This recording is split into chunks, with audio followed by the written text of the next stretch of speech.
Hey everyone, how's everyone doing? I know that some people are going to be so annoyed that I keep talking about tennis, but oh gosh, yesterday I watched on and off, not for the whole time, 9 hours of tennis. So I started watching tennis yesterday at 12, midday, after I had my first appointment for work. And then at 9 o'clock, that's when I literally switched over. Things were still going on then, but yesterday was just a day of shocks. Now, I've been watching Wimbledon for years. I mean, I'm talking Boris Becker, Andre Agassi. Yes, 20 plus years I've been watching tennis.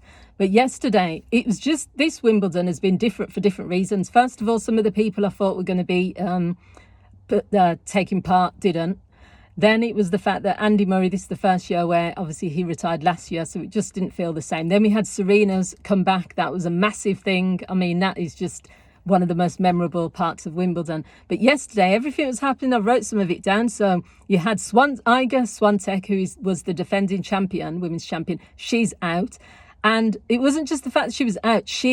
That was the worst game of tennis I think I've ever seen. From someone who is like a champion. Now, everyone has their off days, but I don't know if people have been watching tennis. Ons Jabeur, I follow her on Instagram and I follow her on TikTok, was one of my favourite tennis players, but she made some terrible errors. Even she would admit it, the mental game got to her. And that's how it reminded me of Iga yesterday when I was watching her play. She was making some terrible errors and that cost her the game, but it wasn't just that. I mean, her opponent, Alexandra Elia, I think that's how you pronounce it, fantastic, from the Philippines, and it's her first time going through. I think it's her first time at Wimbledon, so yes, she's one to watch. Then you had Rybakina, one of my favourites, Eleanor Rybakina. I can never pronounce her name properly. I think it's Eleanor Rybakina. She went out, and I wasn't expecting that, so I felt a bit sad about that. Then you had Berrettini and Dimitrov, and everyone was torn because both of them are likeable. Dimitrov, he had to withdraw through injury last year when he was in the process of beating Sinner, or could have done. This year, Berrettini, just gorgeous to look at, beautiful to player to watch, and it was just one of them where you didn't want anyone to lose. But anyway, in the end, Berrettini, to be fair, he didn't play at his best. He went out. Then you had Tiafoe. He's one of the 5-set masters. I've watched some of his matches that went on for like 4 hours, 5 hours.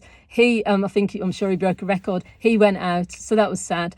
And then the biggest thing, obviously I'm looking at all this, Pat Paolini is through. I can't remember her first name, so I'm happy for her. She's one of my favourites. But the biggest thing yesterday was Arthur Ferry, I think his name is, and if anyone's getting it wrong, sorry with this, the first British player since 1995 that has gone through to the fourth round of Wimbledon. And that was not easy for him to do. That was